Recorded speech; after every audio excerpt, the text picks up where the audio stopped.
Coba deh ingat-ingat lagi. Pernah nggak sih dapat kritik yang rasanya kayak badai, bikin hancur, atau malah kayak secercah cahaya yang bikin kita tumbuh? Ternyata nih ada dua jalur yang beda banget dalam cara kita menerima kritik. Yuk kita telusuri bareng-bareng. Nah, tahu nggak sih? Ternyata ada temuan penelitian yang nunjukin kalau umpan balik negatif dari atasan itu bisa jadi pedang bermata dua.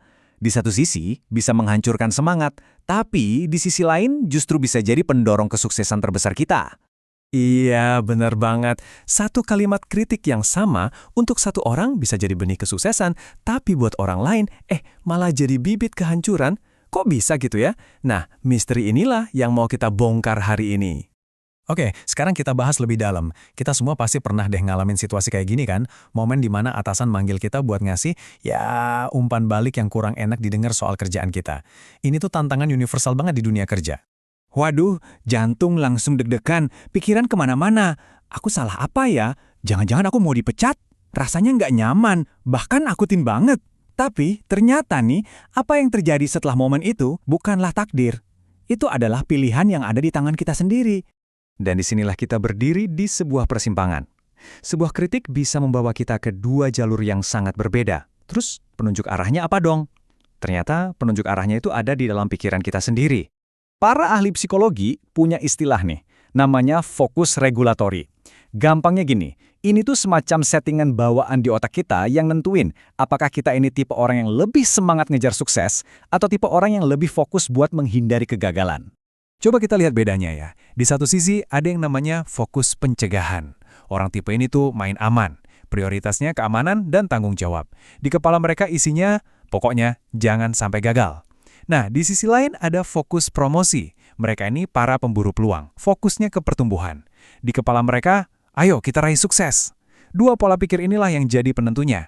Oke, kita telusuri jalur yang pertama. Jalur yang, agak suram nih. Kita sebut aja jalur kekhawatiran. Ini jalan yang biasanya dipilih sama mereka yang fokus pencegahannya kuat banget.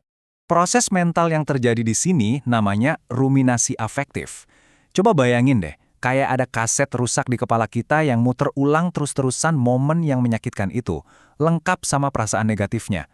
Nggak berhenti-berhenti, kita kayak kejebak di situ. Gini nih prosesnya, langkah demi langkah. Pertama, kritik itu terasa nyengat banget. Buat orang yang fokusnya mencegah gagal, ini tuh bukan masukan, tapi serangan pribadi. Sebuah ancaman. Kedua, pikiran mulai kepikiran terus. Kok aku bisa sebodoh itu sih?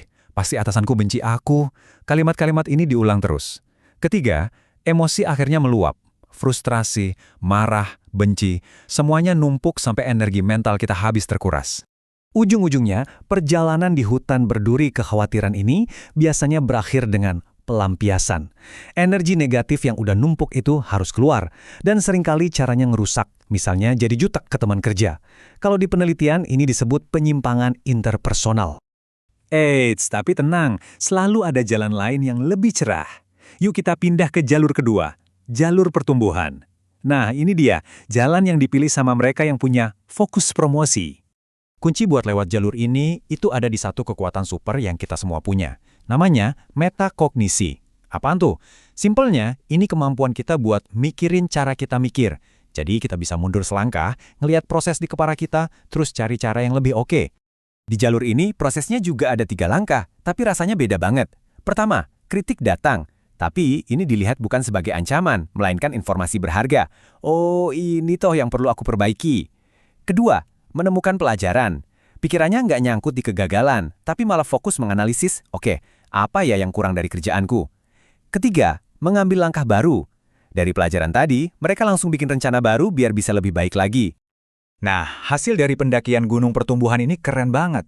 Kita jadi bisa ngambil inisiatif pribadi. Bukannya melampiaskan frustrasi, energinya malah diubah jadi aksi buat perbaikan diri. Jadi kita yang pegang kendali atas kesuksesan kita sendiri. Dan 2 jalur yang barusan kita bahas ini tuh bukan cerita karangan atau dongeng loh ya. Ini beneran model yang ditemukan dalam sebuah penelitian ilmiah. Ini bukti gimana kritik yang sama persis bisa bercabang jadi 2 hasil yang beda total. Semuanya tergantung pola pikir kita. Jadi setelah kita tahu ada 2 jalur ini, apa dong pesan moral dari kisah ini? Pelajaran apa yang bisa kita bawa pulang? Pesan utamanya sebenarnya simple tapi dalam banget. Yang mendefinisikan kita itu bukan kritikannya, bukan kata-kata atasan kita, tapi yang benar-benar mendefinisikan siapa kita adalah cara kita memilih untuk merespon kritikan itu. Jadi, ada satu pertanyaan terakhir buat kita semua renungkan. Lain kali, pas kritik itu datang, pas jantung mulai berdebar dan pikiran mulai ruwet, coba ingat persimpangan jalan ini. Kamu mau pilih jalur kekhawatiran atau jalur pertumbuhan? Ingat ya, pilihan itu sepenuhnya ada di tanganmu.